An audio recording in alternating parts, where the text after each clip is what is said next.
LH 일부 직원의 땅 투기 의혹의 여파가 비주택 담보 대출에 대한 LTV, 담보 인정 비율 70% 한도 규제를 전 금융권으로 확대하는 조치로 이어지게 됐습니다.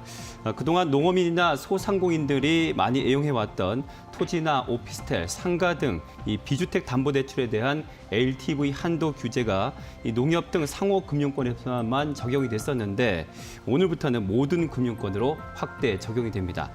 이에 따른 은행권 분위기 그리고 금융주들 투자 전략 잠시 후에 정리드리겠습니다. 빅머니 일부 시작합니다.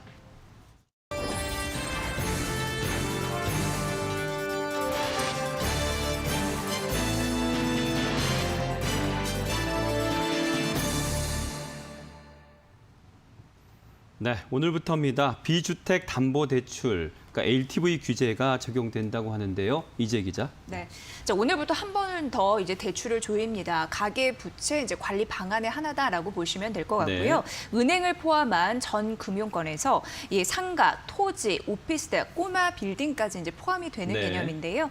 이 비주택 담보 대출을 받을 때 LTV라고 해서 담보 인정 비율이거든요. 70% 규제가 적용이 됩니다. LTV는 이 담보 가치에 따라서 일정 비율 이내에서만 대출해주는 리스크를 관리하는 제도입니다. 네. 가계 대출 중에요. 비주택 담보 대출은 최근 몇 년간 사실 증가세는 크지 않았습니다. 그리고 농어민이나 소상공인 등이 많이 이용했기 때문에 이를 고려해서 전체 금융권에 적용되는 규제는 사실상 없었는데요. 뭐 농협, 수협, 신협 등 상호 금융권에서만 행정지도로 관리하거나 은행 등 다른 금융업종은 이 내규를 통해서 통상 LTV 한 60% 안팎을 그렇죠. 적용해 왔거든요. 네. 그런데 이제는 앞서 말씀드린 대로 다른 금융권에도 확대 적용이 되는 겁니다. 이렇게 변경된 데는 LH 일부 직원의 땅 투기 의혹이 있었잖아요. 그렇죠. 그래서 국민적 공분이 일어서라는 원인이 있었는데 지난달 29일 가계부채 관리 방안의 후속 조치입니다. 단 현재 입주자 모집 공고가 끝난 사업장에 이주비 대출이나 뭐 중도금, 잔금 대출은 예외로 인정합니다. 네. 이렇게 가계 대출 규모가 강화 확대된다면 이것을 또 이용하시는 분들도 조금 불편함을 느끼실 것이고 은행업계로서도 뭐 호재는 아닐 것 같은데요. 은행권 분위기 좀 어떻습니까? 네, 말씀해 주신 대로 대출을 옥죄는 거는 은행권 입장에서는 악재다라고 네. 볼 수가 있겠습니다. 이에 은행권은 새로운 또 수익 창출의 창구를 또 찾아야 되는데 그걸 이제 기업 대출을 늘려야 되는 그런 상황이고 이게 은행 업종에 지금 해당하는 가장 큰 과제로 자리 잡고 있는 상황입니다. 그래서 중소기업 대출 늘리기에 현재 나서고 있는 상황인데 대체제라는 개념으로 또 파악하시면 조금 더 이해가 쉬우실 것 같고요. 지난달 4일이었습니다. 국내 5개 은행의 중소기업의 대출이 이게 6조 5,641억 원이 증가를 했습니다. 이게 한 달간 순증액으로는요. 작년 5월 기준으로 해서 그 이후 최대 규모라고 하는데 네. 작년 같은 경우는 코로나19 타격을 받았기 때문에 워낙 대출 수요가 급증했었잖아요. 네. 그 의미가 좀 있다라고 보시면 될 것 같고요. 실제 각 은행들이 기업 금융부서를 강화하고 있는데요. 이 수도권은 물론이고 지역별로 전담팀 규모를 키우고 있습니다. 담보물 같은 경우에도 부동산, 동산뿐만 아니라 지적재산권이라고 IP 인정하는 등 이제 범위를 넓히고 있는 그런 네. 상황이고 우량 기업에 대해서는 은행이 먼저 만기 연장을 좀 제한하고 있다고 합니다. 그리고 은행권이 지금 경제적으로 ESG라고 해서 환경, 뭐 사회, 지배 구조 우리가 이렇게 네. 얘기를 하잖아요. 그 기업들의 지원을 좀 확대하고 있는 양상인데 대출 한도, 금리 우대 등이 있겠죠. 이것도 같은 맥락이라는 분석입니다. 물론 한정된 우량 중소기업을 두고 은행권에서 출혈 경쟁이 또 일어날 수는 있습니다. 네. 그리고 글로벌 경쟁 상황이 좀 악화될 수 있다는 우려감도 있는데 그래도 중소기업의 매출을 늘리는 게 더 낫다고 보는 건 건전성과 수익성 측면에서 유리하기 때문이다. 이렇게 파악이 되고 있는 상황이죠. 네. 네. 자, 최근에 또 이제 전 세계적으로 인플레 우려에 따른 금리 인사 이런 얘기 나오면서 금융주들 좀 최근에 좀 흐름 괜찮았었는데요. 이렇게 되는 어떤 정책 속에서 금융주 투자 전략은 어떻게 해야 될지 김종훈 기자 좀 정리 왔죠. 네, 우선 정부의 대출 규제 강화 움직임은 결국에는 은행 이자 이익 감소로 좀 이어질 수 있기 때문에 네. 금융주 주가에 다소 부정적인 영향을 좀 줄 수 있을 것으로 보입니다. 현재 정부 시그널에 따라서 뭐 은행들의 LTV뿐만 아니라 마이너스 통장 등 다른 가계 대출 신용 대출 역시 조이는 분위기거든요. 때문에 저금리 기조 속에서도 최근 높은 순이익을 거두었던 은행에 일부 타격이 갈 수 있다. 이런 전망이 나옵니다. 다만 이는 좀 단편적인 부분이라고 볼 수 있는데요. 네. 전반적인 상황을 고려한다면 앵커님께서 말씀해 주셨지만 이제 금리 인상 같은 그런 상황을 고려한다면 금융주 전망이 어둡다고 보기는 어렵다. 이런 분석이 대세를 이룬다고 볼 수 있는데요. 네. 이미 가계 빚이 사상 최대 증가폭을 기록 중입니다. 이런 가운데 최근 금리 상승기에 이미 진입을 했기 때문에 은행 수익성 개선에 청신호가 켜졌다. 이렇게 보는 시각이 많은 건데요. 특히 제니 옐런 미국 재무장관이 금리 인상을 시사하는 발언을 최근 여러 차례 강조를 하면서 대출 금리는 앞으로도 상승세를 이어갈 것이다. 라는 전망이 우세합니다. 때문에 대출 빙하기가 오더라도 은행 수익에는 문제가 없다는 분석이 나오는데요. 최근 금융주 주가 흐름을 보면 금리 인상에 따른 은행 수익성 개선에 더 큰 기대가 있는 것을 좀 들여다볼 수 있습니다. 네. 특히 지난 1분기 실적 발표에서 금융주들이 깜짝 실적으로 이제 축포를 쏘기도 했거든요.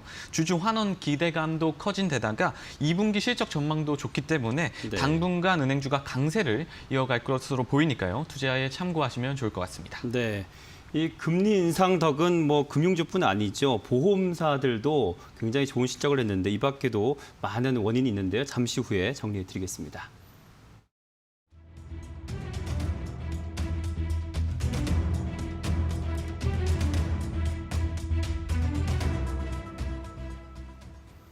네, 코로나 덕도 본 것 같고요. 또 주시장 화랑도 덕을 본 것 같습니다. 국내 보험사들 올해 1분기 역대급 실적 기록했다고요? 네, 맞습니다. 1분기는 역대급 실적, 호실적을 기록을 했습니다. 네. 당당한 성적표를 받게 된 건데 시장에서 상장된 생명보험사 대표적인 네 곳이 있습니다. 뭐 삼성, 하나, 미래에셋 그리고 이 동양생명인데 네. 이를 좀 합산을 해봤습니다. 1분기 순이익이 평균을 내봤는데 전년 동기에서 275%가 증가한 1조 3,938억 원을 기록을 했고 같은 기간 영업이익 같은 경우에도요. 작년과 비교를 해봤을 때 232% 이상 증가하면서 네. 1조 6,687억 원을 기록을 했습니다. 이 중에서 삼성생명이 가장 뛰어난 실적을 기록을 했거든요. 네. 1분기 당기 순이익이 전년 동기 대비해서 373% 이상 증가를 했고 물론 삼성전자 특별 배당금이 있었는데 이를 제외한 순이익도 한 4,406억 원 있었거든요. 그래서 전년 대비 91% 넘게 증가를 했습니다. 하나생명 역시 서프라이즈를 기록을 했는데 전년 동기 대비 306% 이상 증가한 수치 지금 보고 계시고요. 네. 동양생명도 전년 대비 67% 증가를 했습니다. 그런데 미래에셋 생명 보시면 전년 동기 대비 83%가 감소했잖아요. 네. 이유가 있었던 게 GA라고 독립법인 대리점이 출범하면서 일회성 비용이 증가를 했는데 이게 뭐냐면 국내 보험사 최초로 시행을 했거든요. 네. 그러니까 완전하게 제조와 판매를 분리한 겁니다. 그 시대를 열었다라는 의미가 있는데 네. 그 비용이 좀 들어갔기 때문에 마이너스가 됐습니다. 그리고 손해보험사들의 실적도 큰 폭으로 증가한 것이 눈에 띄었는데요. 주요 상장사 네 곳을 말씀드리면 삼성화재, 현대해상, 그리고 DB손해보험, 메르츠화재입니다. 1분기 당기 순이익이 전년 동기 대비 76% 증가한 8,786억 원, 영업이익은 전년보다 84% 증가해서 1조 2,272억 원인데 삼성화재 보시면 역대 분기 실적 중 최대 규모를 기록을 했습니다. 1분기 순이익이 전년 동기 대비해서 163% 증가했거든요. 네. 근데 앞서서 말씀드린 대로 이 삼성전자의 특별 배당 1,400억 원을 제외해도 작년 대비해서 2배 이상 늘어서 참 잘한 실적이었고요. 현대해상 그리고 DB손해보험 그리고 메르츠화재가 각각 전년 동기 대비 비교를 해봤을 때 41%, 38% 그리고 21% 이상 증가를 했습니다. 이렇게 역대급 실적을 낸 배경 좀 더 자세히 들어볼까요? 네, 코로나19 때문에 자동차나 그리고 장기보험의 손해율이 감소한 거, 손해율이 감소한 게 좋은 거잖아요. 이동량이 좀 줄다 보니까. 예, 네네. 그런 부분이 있었는데 일단 병원을 찾는 사람들이 감소했습니다. 그렇기 때문에 보험금 지급이 줄어든 게 주가가 오른 원인이었다라고 파악이 되고요. 네. 말씀해 주셨다시피 특히 자동차 보험에서 손해율 개선이 가장 두드러졌습니다. 코로나로 교통량이 줄었으니까 네. 이런 부분도 있었고 관련 사업 비율 오히려 효율화도 지속이 되면서 자동차 보험 부분에서 흑자를 기록할 수 있었습니다. 장기 일반 보험의 손해율도 소폭 개선되는 모습이었는데 네. 장기 보험 손해율이 작년과 비교해서 개선이 됐고요. 대부분 일반 보험 손해율도 정상화되는 모습이라고 합니다. 증시 상승도 도움이 됐는데 투자 영업이익 증가로 연결이 됐거든요. 네. 증시가 좋으면 변액보험의 보증금 부담이 낮아집니다. 이런 영향이 있었고 앞서서 말씀드린 대로 삼성그룹 보험이 좀 눈에 띄었습니다. 특히 삼성생명 같은 경우에는 작년 1분기 코로나로 영업이익이 줄어서 기저효과라는 부분 아마 이해하실 텐데 네. 그 더해서 올해 1분기 삼성전자로부터 8,020억 원의 특별배당금을 대거 받았거든요. 네. 그래서 1년 전체 순이익의 절반 수준을 1분기에 낼 수 있었고 마찬가지로 삼성화재도 동일 네. 맥상입니다. 그리고 손해보험사 1분기 실적 증가는 앞서서 말씀드린 대로 손해율 감소가 컸는데 실제 삼성화재의 1분기 총 손해율이 전년 동기 대비 1.4%포인트 감소했고 현대해상, DB손해보험의 전체 손해율도 각각 2.6%포인트, 2.9%포인트 하락했습니다. 참고로 금리 인상 수혜주로 거론되는 게 보험주거든요. 금리 상승의 수혜를 보는 사업 구조가 있기 때문이다라고 정리해 볼 수가 네. 있는데 보험료의 상당 부분이 금리 상품에 투자가 됩니다. 네. 그리고 안전자산이 이제 채권이잖아요. 이 채권에 투자하는 경우가 많은데 채권 금리가 상승하면 자산 운용 수익률이 늘어나거든요. 그렇죠. 네. 올해 들어서 실제로 채권 금리가 오르면서 주가가 함께 오르는 모습을 보였습니다. 네. 자, 이렇게 실적이 좋으면 우리 보험료 같은 거 좀 안 올리면 좋겠는데 인상 가능성 계속해서 내비치고 있죠. 네. 지금 뭐 특히 실손 보험료 쪽에서 이제 인상하겠다는 얘기를 들리는데 사실 뭐 소비자 입장에서 우리는 불만이지만 향후 실적 전망에 있어서는 또 이쪽 보험사 쪽에서는 좋다고 봐야 되겠죠? 네, 맞습니다. 그러니까 소비자들 입장에서는 보험사들이 지금 실적 잔치를 즐겁게 벌이고 있잖아요. 그런데 우리가 원하는 보험료 인하는 나오지 않으니까 네네. 자연스럽게 불만의 소리가 나오는 것도 사실입니다. 보험업계는 하지만 이미 일찌감치 예고를 했습니다. 올해 연말에는 실손 보험료로 가지고 우리가 실비라고 얘기를 하잖아요. 네. 그걸 이제 대폭 인상하겠다라고 예고한 바가 있는데 여전히 보험업계의 골칫거리는 실손 보험인 듯합니다. 실손 보험은 위험 손해율이 올해 4월 말을 기준으로 해서요. 120% 안팎을 기록했다고 하는데 지속적으로 올라가고 있다고 합니다. 이 얘기는 사업 운영비를 일단 제외를 합니다. 그리고 보험금 지출액으로 쓸 수 있는 보험료가 100이라고 치면요. 실제 나간 돈이 120이라서 네. 적자 개념으로 보시면 이해가 쉬우실 텐데요. 실제 보험사 대부분의 이익이 좀 늘었습니다. 앞서서 저희가 실적에서도 파악해드렸잖아요. 네. 그런데 보험금 지급 역량을 보여주는 건전성 지표가 있는데 이거를 RBC 비율이라고 하거든요. 네. 그런데 RBC 비율이 지금 현재 큰 폭으로 하락을 하고 있습니다. 그래서 주요 보험사가 며칠 전 기업 설명회 IR을 열었습니다. 네. 금융당국과 협의해서 보험료 인상 추진하겠다라고 밝힌 건데요. 이에 보험료 대폭 인상이 된다면 말씀해 주신 대로 보험사들이 주장하는 게 실비의 지금 리스크가 크다는 거잖아요. 네. 그 손해율이 큰 그 리스크는 줄게 되고 이렇게 되면 결국 2분기나 하반기 같은 경우에는 실적이 추가적으로 개선될 수 있는 원동력이 될 수 있다는 분석이 있어서 참고해 보셔야겠습니다.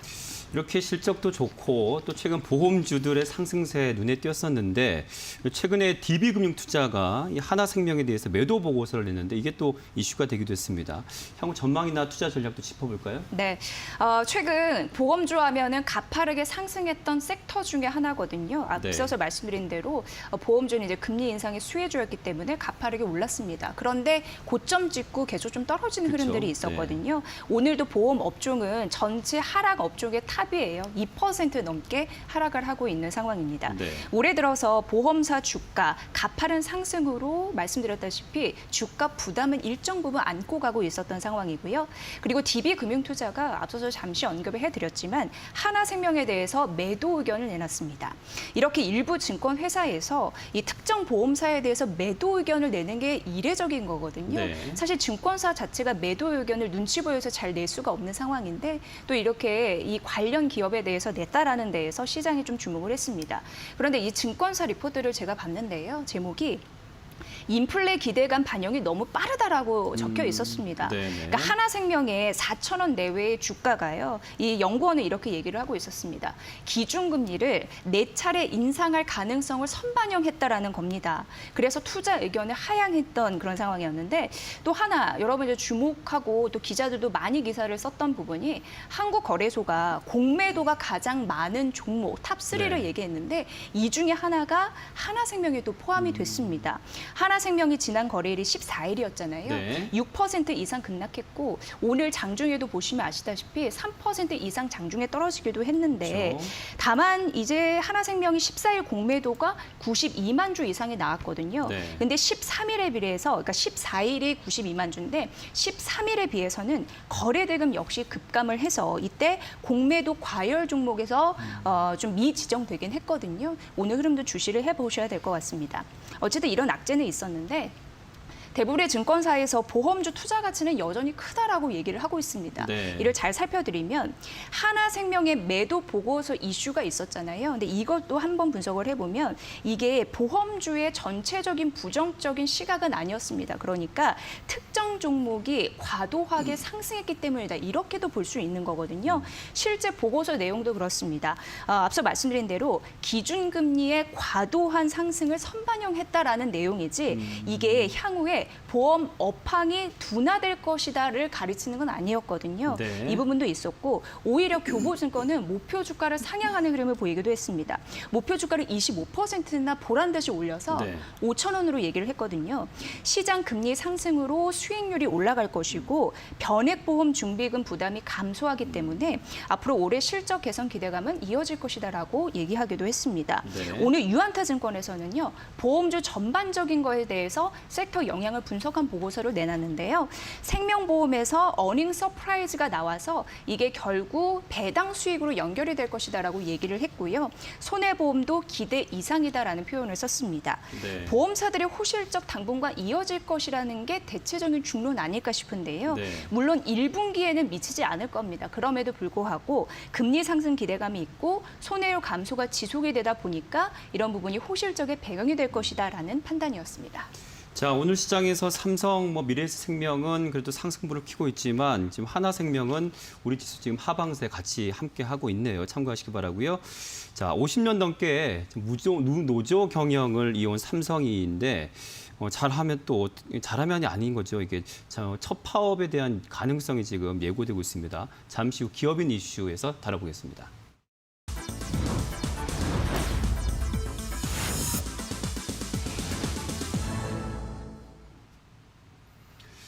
삼성의 계열사 삼성 디스플레이 얘기인데요. 노사 간 교섭이 이제 결렬이 되면서 삼성 창립 이래로 첫 파업이 이뤄질지 업계 관심이 쏠리고 있다는데요. 김종호 기자가 취재했습니다.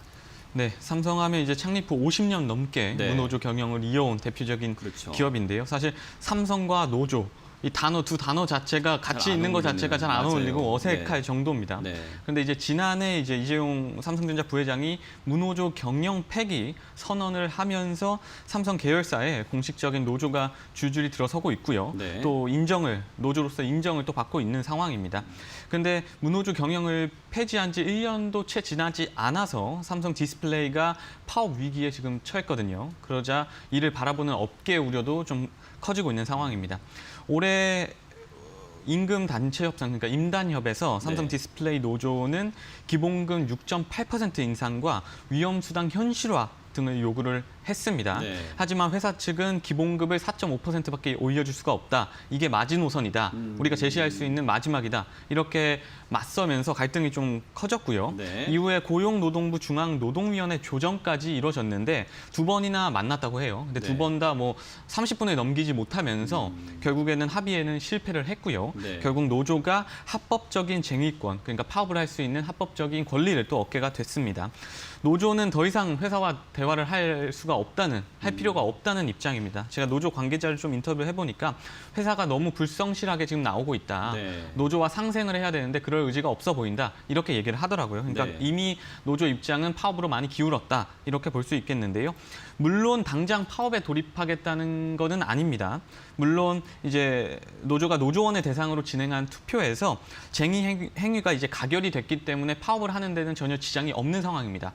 하지만 노조는 내일이죠. 이제 18일 충남 아산 이캠퍼스 정문에서 대규모 집회를 한 차례 진행한 뒤에 네. 구체적인 파업 계획 등을 실행한다는 계획입니다. 삼성 디스플레이가 파업에 돌입하면 앞서 말씀해 주셨지만 삼성그룹 내 역사상 첫 파업이니까요. 재계는 물론 노동계에서도 좀 신선한 충격이 될 것으로 보입니다. 네. 핵심 쟁점이 그러면 어떻게 될까요? 임금 인상 그 유리 좀 일단 다른 부분이 있는 것 같고요. 네. 네, 표면적으로는 뭐 임단협 조건차가 가장 뭐 두드러지죠. 네. 앞서 말씀드렸지만 노조는 기본급 6% 이상을 그렇죠. 좀 원하고 네. 있고 회사는 4.5%가 마지노선이다. 이렇게 선을 긋고 평행선에 달리고 있는 거고요. 현재로서는 양쪽 다 뭐 더 이상 양보를 할 계획이 없다. 이렇게 밝히고 있습니다. 표면적으로는 이런데 좀 더 깊숙이 들어가 보면 좀 복잡한 부분들이 눈에 들어옵니다. 네. 일단은 이번이 노조 설립 후에 첫 임단협이거든요. 그렇기 네. 때문에 노조 입장에서는 기선 제압을 좀 하려고 하는 것 같고 또 노조의 힘을 과시하려는 부분이 있습니다. 네. 또 이렇게 한번 힘을 내줘야 이제 구성원들을 또 단합하는 계기가 될 수도 있거든요. 네. 또 무노조 경영 폐기 후 첫 파업이라는 상징적인 타이틀 역시 가져가게 되면 이게 삼성 디스플레이 내부뿐만 아니라 삼성그룹 전체에서 이 노조의 영향력을 또 과시할 수 있는 부분이기 네. 때문에 이런 점을 노조 측이 좀 고려를 하고 있는 것으로 보입니다. 반대로 회사 입장에서 좀 살펴보자면 네. 지금 삼성이 무노조 경영 폐기로 뭐 전자, 디스플레이, SDI 등 계열사에서 노조가 줄줄이 설립이 됐고요. 목소리도 또 높아지고 있거든요. 때문에 여기서 지금 삼성 디스플레이가 원하는 노조가 이제 원하는 조건을 다 받아들이게 되면 향후 다른 계열사 임단협에서 불리해질 수가 있어요. 디스플레이 이렇게 했는데 왜 우리는 안 해주냐? 아니면은 그쪽에서는 양보를 했는데 사측이 네. 양보를 했는데 왜 우리는 양보를 안 해주냐 이런 식으로 나올 수가 있기 때문에 쉽게 양보를 해줄 수 없는 입장으로 보입니다. 사실 숫자만 놓고 보면 서로 주장하는 기본급 차이가 그렇게 크진 않습니다. 네. 6% 이상 그리고 4.5%니까 조금씩 양보하면 이 갭을 줄여서 뭐 그러게요. 합의를 볼 수는 있는 상황인데 지금 말씀드렸다시피 이런 눈에 보이지 않는 부분들이 양측 입장이 있기 때문에 좀 쉽게 합의가 되지 않는 것으로 보입니다. 지난해 이제 5월에 이재용 부회장이 무노조 경영을 이제 폐기 선언을 한 이후에 이제 노조들이 이제 만들어지기 시작한 거잖아요. 그러면 지금 삼성그룹 내의 노조 현황이라든지 혹시 이런 지금 사태가 다른 계열사로 확대될 가능성은 없는지 이것도 좀 짚어주시죠. 네, 삼성에는 2019년 이제 전국 삼성전자 노조가 처음 생긴 것을 시작으로 네. 디스플레이나 SDI, 화재 등의 노조가 줄줄이 세워졌습니다. 이번 삼성 디스플레이 파업 여부에 따라서 이제 노조 쟁의 활동이 다른 계열사로도 번질 우려가 있기 때문에 업계에서 좀 걱정을 하고 있는데요. 네. 특히 삼성전자 노조의 경우에는 현재 4천여 명을 넘어서면서 빠르게 조합원이 좀 늘고 있다고 합니다. 전자를 필두로 디스플레이, SDI, S1, 삼성화재, 삼성생명 등 8개 노조가 모여서 최근에는 삼성그룹 노동조합 연대를 또 구성을 했어요. 네. 앞으로 등장할 문제들에 공동 대응하기로 한 건데요. 한 계열사에서 이제 문제가 생기면 다 같이 그냥 으쌰으쌰 해보자. 다 같이 네. 공동 대응을 하자. 이렇게 약속을 한 거거든요. 때문에 회사 입장에서는 굉장히 좀 공격적이고 무서울 수 있는 단체 행동으로 받아들여질 수 있습니다. 삼성은 이미 이런 움직임을 고려해서 역대급 임금 인상을 이미 한번 줬어요. 네, 이제 네. 직원들에게 삼성전자의 경우에는 7.5% 이것도 역대급으로 평가가 됐고요. 네. 또 SDI나 전기 등에서도 한 7%의 높은 이제 임금 인상을 결정을 했는데 네. 노조는 이것으로는 여전히 부족하다 이렇게 얘기를 하고 있습니다. 우리가 그간 해온 성과에 비해서 미치지 못한다 이렇게 주장을 하고 있는 거고요. 네. 또 성과급 역시 너무 적은 데다가 그 성과급을 책정하는 기준 역시도 투명하지 않다. 올바르지 않다 이렇게 목소리를 좀 높이고 있는 상황입니다. 네. 현재 당장은 삼성 디스플레이에 이어서 쟁의 활동에 뛰어들 계열사는 보이지 않는 게 사실이거든요. 다만 이런 부분에서 갈등이 지속이 된다면 네. 타 계열사에서도 이제 자신감을 얻어서 적극적인 협상에 나서거나 아니면 쟁의 행위 등에도 적극적으로 뛰어들 그런 여지가 남아 보입니다. 네. 이제 삼성 내에는 이런 상황이고 사실 그 IT 업계의 노사 갈등 사실 조금 요즘 심화되고 있는 양상인 것 같은데 그것도 좀 정리해 주시죠. 네, 지금 뭐 노조 리스크가 확대되고 있는 곳이 삼성전자뿐만이 아니잖아요. 네. LG전자나 뭐 SK 하이닉스 등에서도 계속 줄줄이 이어지고 있는 모습이고요. 그간 노조가 없었거나 아니면 노조가 있었더라도 기업 실적 대비 뭐 처우가 좋지 않았던 기업, 뭐 대표적으로 IT 기업으로 들면 뭐 카카오나 네이버 같은 기업을 중심으로 좀 노사 갈등이 심화하는 분위기입니다. 네. 대표적으로 말씀드렸으니까 이제 네이버와 카카오 얘기를 좀 해보자면 네. 앞서 네이버의 경우에는 올해 초에 직원들 성과급을 전년 수준으로 좀 동결을 했습니다. 뭐 이렇게 동결을 했더라도 납득할 만한 이유가 있다면 직원들이 뭐 그냥 납득을 하고 넘어갈 수 있었을 텐데요. 그렇죠. 이후 네이버 경영진의 보수 총액은 55% 확대한 사실이 알려지면서 직원들의 거센 반발에 좀 휩싸였습니다. 그러니까 직원들 성과급은 동결을 해놓고 경영진 연봉은 크게 올려준 거니까 직원들이 뭐 불만을 안 가질 그럴 수가 수 없는 있죠. 상황으로 네. 보여요. 결국 네이버는 이런 불만을 좀 잠재우기 위해서 직원 뭐 한두 명이 아니고 6,500여 명에게 향후 3년간 매년 1,000만 원어치의 자사주를 좀 지급하기로 했습니다. 카카오 역시 올해 들어서 성과급 논란과 함께 인사평가 뭐 이런 불만들이 겹쳐서 일어나니까 이달 초 본사 직원 1인당 약 2,200만 원 상당의 스톡 옵션을 부여하기로 했습니다. 카카오가 전 직원에게 스톡 옵션을 부여한 건 2014년 다음과 카카오 합병 당시 이후 처음인데요. 그러니까 굉장히 이례적이라고 볼 수 있는 거고요. 네. 네이버와 카카오 모두 일단 자사주를 직원들에게 나눠주면서 불만을 잠재우는 데는 성공한 것으로 보입니다. 하지만 업계에서는 최근 IT, 뭐 업계 처우 및 근로 환경 개선 등에 대해서 목소리가 계속 일어나고 있는 만큼 네. 노사 갈등이 당분간 좀 이어질 것으로 보고 있습니다. 네, 뭐 네이버, 카카오는 오늘 시장에서 지금 빨간 불을 켜고 있는데 삼성전자는 지금 현재 7만 전자 쪽으로 지금 내림세가 있습니다. 사실 지금 총수도 부재 중이고 반도체 패권 경제도 심화되고 있는 그런 상황인데 개인 투자자 입장에서는 조금 이런 노사 간의 합의가 잘 이루어지길 바랍니다. 자, 두 분 기자 수고 많이 하셨습니다. 네. 맞습니다. 자, 시장 상황 조금 짚어드릴게요. 지난주에 이제 하락 상승장을 마감했군요, 미국이 그렇죠? 그러면서 지금 오늘 장에서 아시아 증시 니케이 쪽 1%대 하락하는 것 외에는 상승불을 켜고 있습니다. 우리 시장 오늘 출발은 빨간불 상승으로 시작했다가 지금은 다 하락세로 바뀌어 있습니다. 아무래도 외국인 기관 양시장에서 매도세가 강한 이유인 것 같은데 지난주에 비해서 0.55% 지금 하락하면서 3,137선에 코스피 지금 거래되고 있고요. 코스닥은 0.25% 하락하면서 964선에 현재 거래되고 있습니다. 자, 이후 상황들 마케팅 이슈에서 정리해드리겠습니다. 박재현 캐스터 큐. 마케팅 이슈 박재은입니다. 양시장 장 초반에는 좋게 출발을 했지만요. 현재 구간 밀리고 있는 모습입니다. 장 초반에는 아무래도 미증시가 경제지표 부진에도 불구하고 경기 과열에 대한 우려가 좀 해소가 되면서 반발 매수세가 유입되는 모습이 보였죠. 이 영향을 장 초반에는 받았는데요. 하지만 현재 구간 계속해서 빠지는 움직임이 나오고 있습니다. 자세한 흐름 코스피부터 살펴보도록 하겠습니다. 네, 먼저 코스피 0.48% 내리면서 3,138선 지나가고 있는데 장 초반에 상승 출발을 했지만 하락 전환을 하면서 계속해서 밀리고 있는 모습이 연출되고 있습니다. 네, 다음은 코스피 수급 살펴보도록 하겠습니다. 일단은 외국인이 5거래일째 매도를 하고 있는데요. 기관 매도에 가담하면서 2,400억 원가량 물량을 덜어내고 있고요. 외국인은 5천억 원가량의 물량을 덜어내고 있는 중입니다. 개인만이 시장 지키면서 7,800억 원대의 매수 우위 보여주고 있습니다.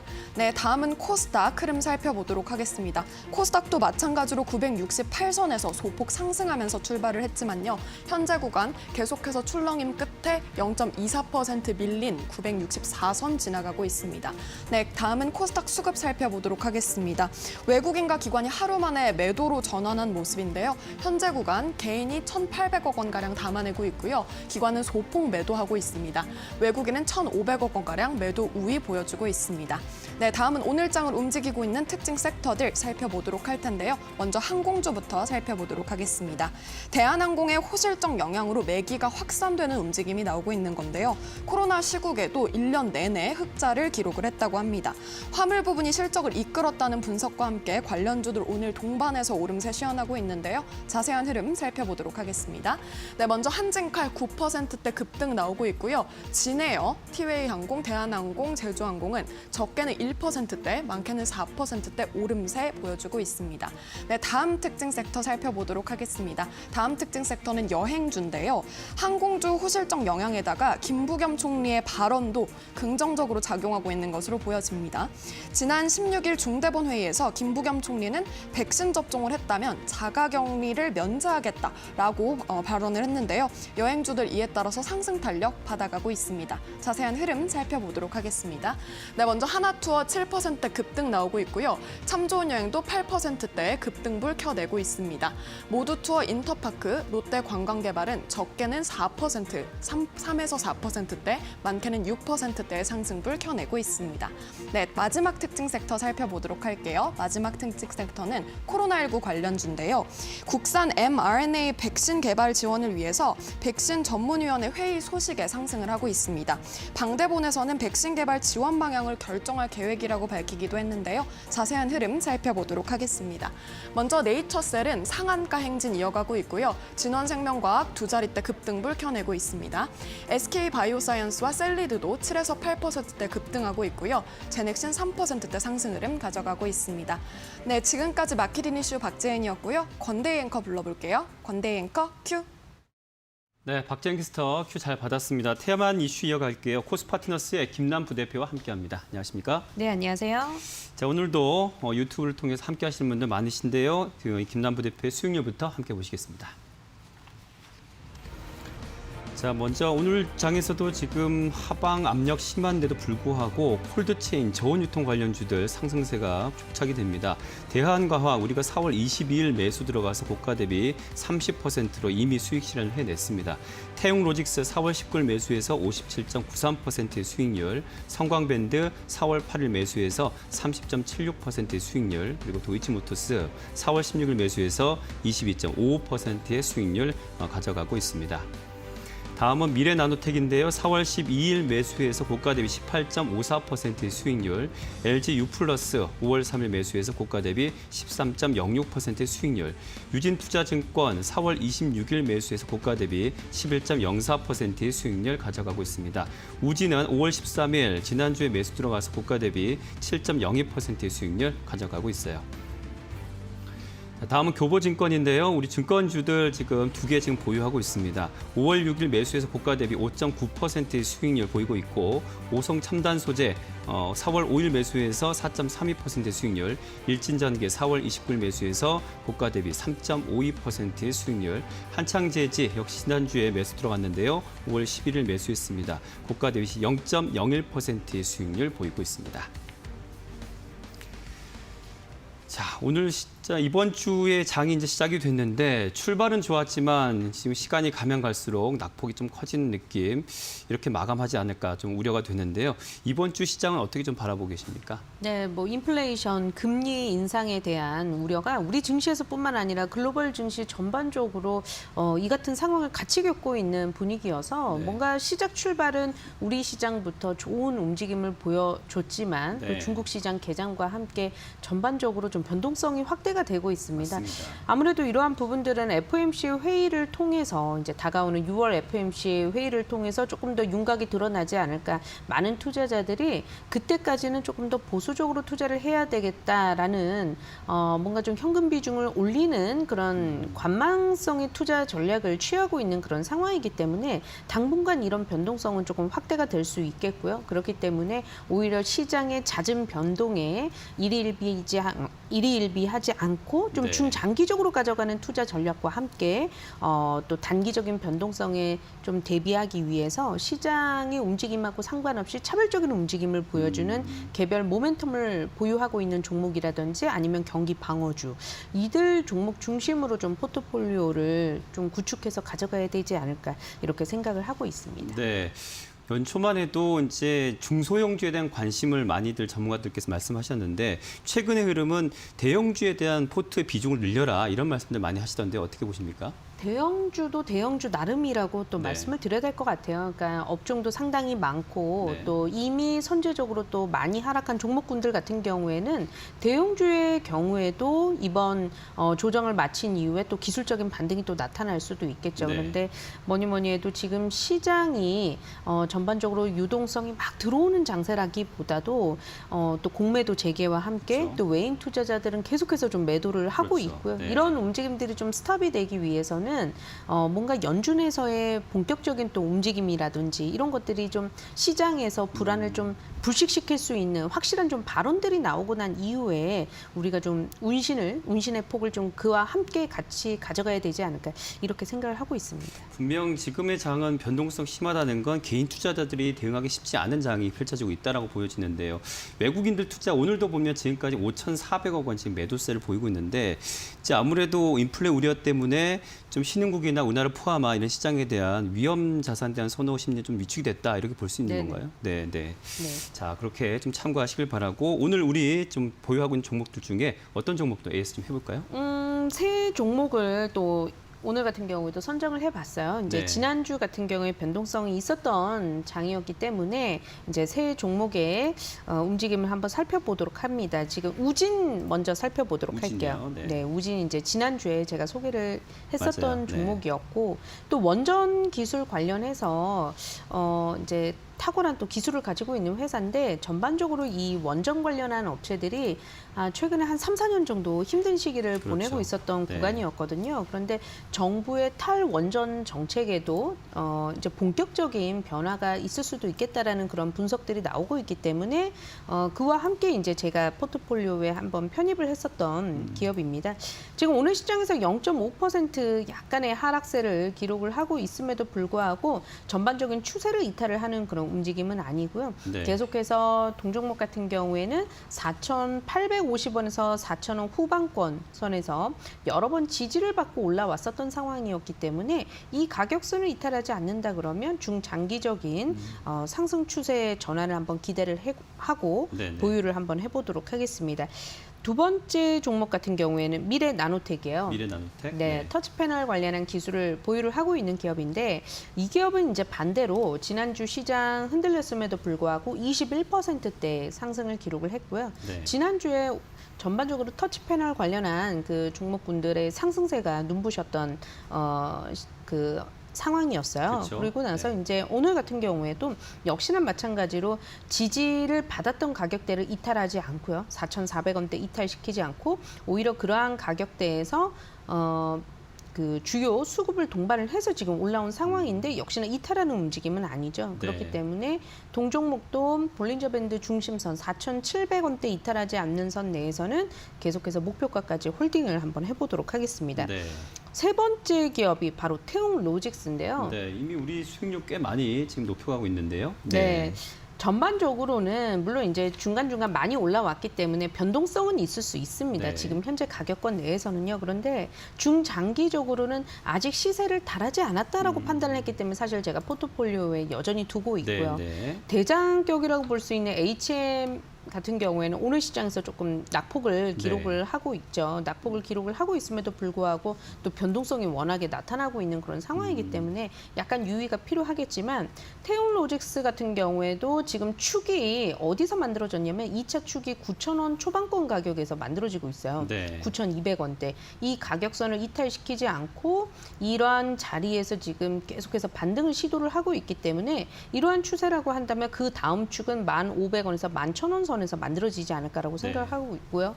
계속해서 축이 높아지고 있는 만큼 목표가를 계속해서 상향 조정해서 좀 보유를 해보도록 하면서 다만 이제 9,000원 선을 이탈하게 될 경우에는 리스크 관리도 좀 필요한 시점이다. 이렇게 좀 말씀드려보도록 하겠습니다. 네.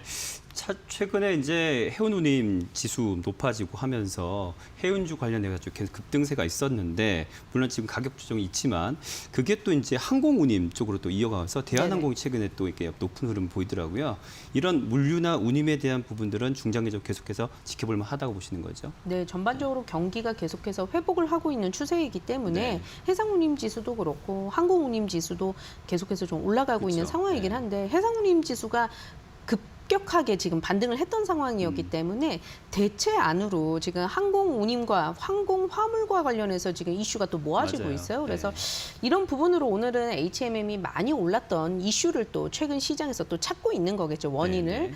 반대로 지금 HMM은 그랬지만 태용로지스는 또 상대적으로 오늘 같은 시장에서 반등을 하고 있기 때문에 최근 시장에서 급등을 하는 종목 쪽으로 또 안 그래도 또 매기세가 몰리고 있는 그렇죠. 그런 상황이거든요. 그러한 상황을 일단은 파도는 같이 타되 또 많이 올라온 만큼 또 변동성이 또 일시적으로 커질 수 있기 그렇죠. 때문에 네. 그것에 대한 리스크 관리는 9,000원 선에서는 하겠다. 이렇게 좀 네. 말씀을 드리는 겁니다. 좋습니다. 자, 이어서 계속해서 오늘의 뜨거운 테마주 바로 공개하겠습니다.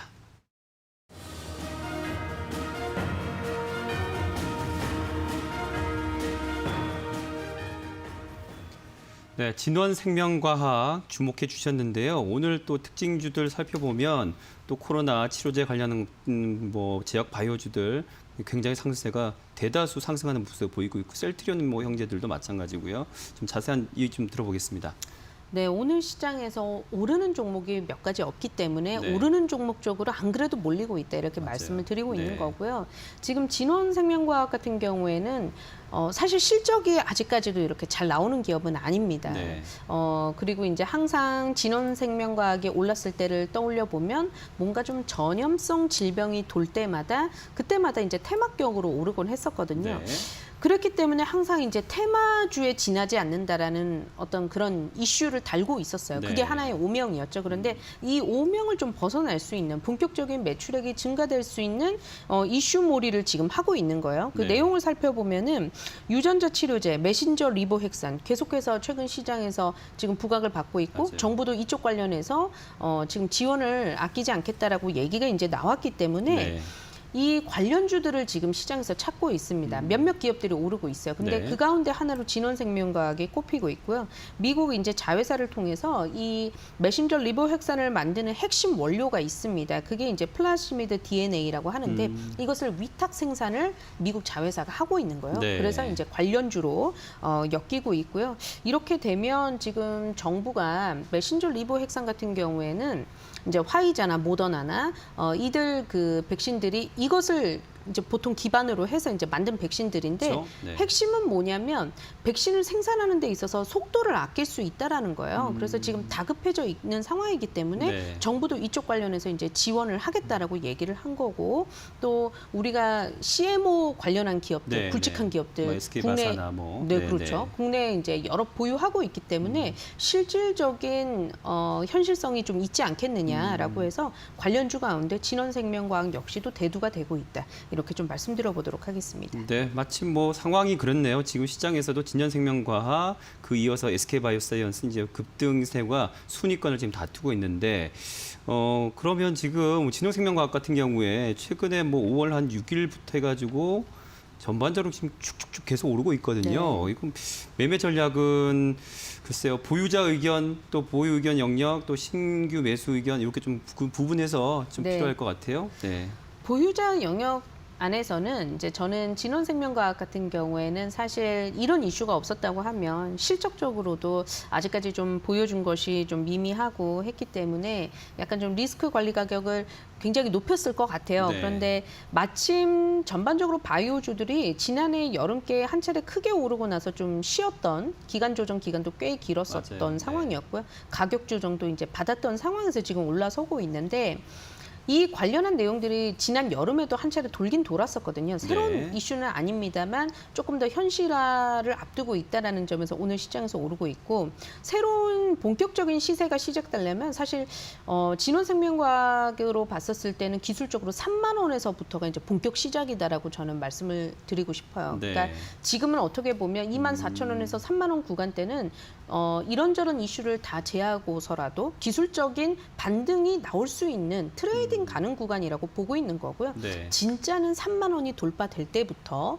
좀 살펴보자라고 하는 거고, 그리고 이 진원생명과학이 유상증자를 이미 과거에 여러 차례를 했기 때문에 네. 다소 좀 비교적 실적이 안 나온다 하더라도 좀 안심하고 좀 투자를 해볼 수 있는 가격대인 것 같아요. 그래서 저는 지금 트레이딩은 충분히 가능하다라고 말씀을 드려보면서요. 네. 다만 이제 주요 매물대가 많이 포진되어 있는 가격대가 19,000원 선으로 보여져요. 그래서 네. 이 가격선을 오늘도 대량의 거래량 동반해서 올라서고 있는데, 반대로 거래량이 실려서 지금 이 19,000원 선을 너무 허무하게 이탈시키거나 한다면 일단은 단기 시세는 끝났다라고 봐야 됩니다. 그에 맞춰서 좀 필연적으로 좀 된다. 대응이 필요하지 않을까, 이렇게 좀 말씀드려보도록 알겠습니다. 하겠습니다. 자, 참고하시기 바라고요. 계속해서 뜨거워질 테마주 공개하겠습니다.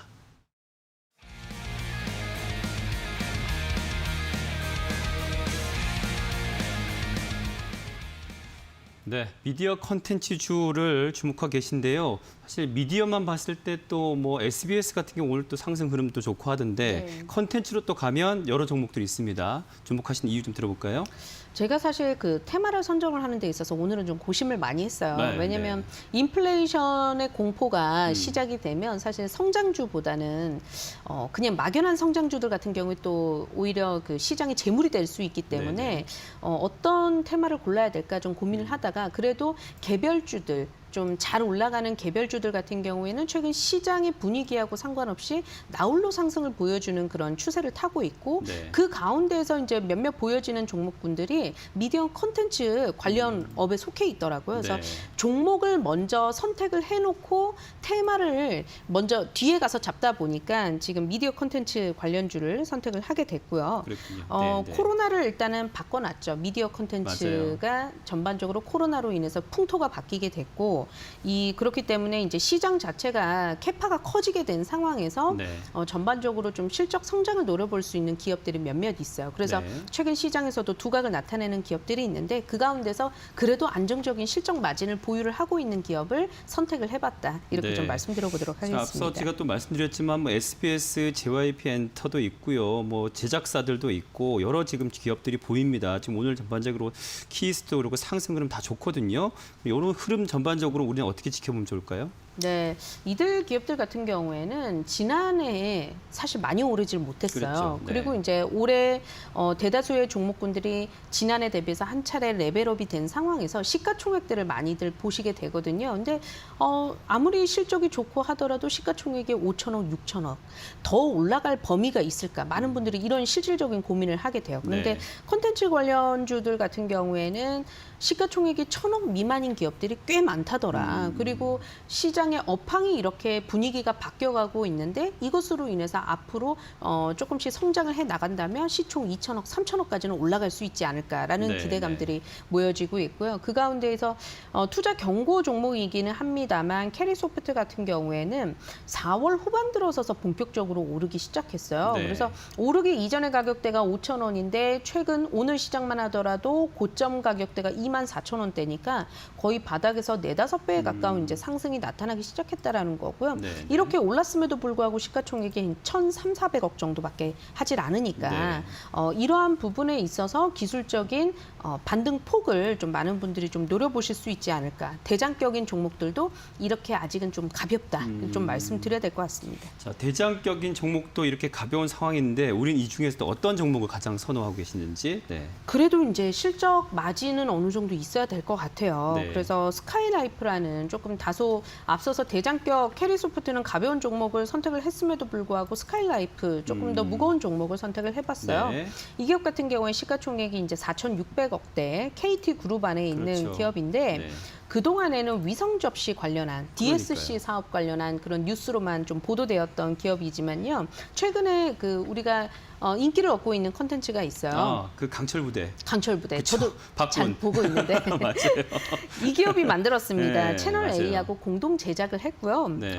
이 기업 이 컨텐츠 말고도 오리지널 컨텐츠를 다수 제작한 프로그램 경력이 있기 때문에 네. 앞으로도 강철 부대 2가 될 수도 있고요. 전혀 다른 이제 컨텐츠가 될 수도 있지만 네. 이러한 능력치를 보유를 하고 있는 기업으로 최근에 두각을 나타내고 있습니다. 그래서 오늘 시장에서는 제가 스카이라이프 라이프를 보자 이렇게 종목을 들고 왔고요. 기술적인 가격대를 살펴보면 지금 점진적으로 마치 그 강철 부대 시작과 함께 점진적으로 올라서면서 매물대를 돌파를 하기 시작하면서 올라오고 있어요.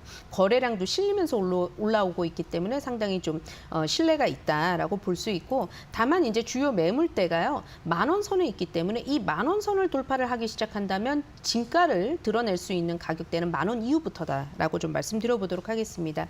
매수가는 9,400원에서 9,600원 선에서 매수해 보도록 하겠고요. 네. 손절선은 8,900원으로 잡아보도록 하겠습니다. 목표가 같은 경우는요, 증권가에서 그 목표 주가 나오기도 했는데 저도 비슷하게 14,000원 선으로 잡아보도록 하겠습니다. 알겠습니다. 자, 오늘 테마인 이슈 코스파트넷의 김란 부대표와 함께했습니다. 고맙습니다. 네, 감사합니다. 자, 전 세계적으로 반도체도 공급 부족이지만 경기 회복에 따른 사회 인프라 구축, 민간 건축, 건설 붐으로 인해서 목재와 철근, 시멘트도 풍기 현상이 지금 펼쳐지고 있습니다. 이에 따라 관련주들 상승 랠리도 이어지고 있는데요. 좀 지켜보실 만한 것 같습니다. 자, 빅원 1부 순서 여기까지입니다. 시청해주신 여러분 고맙습니다.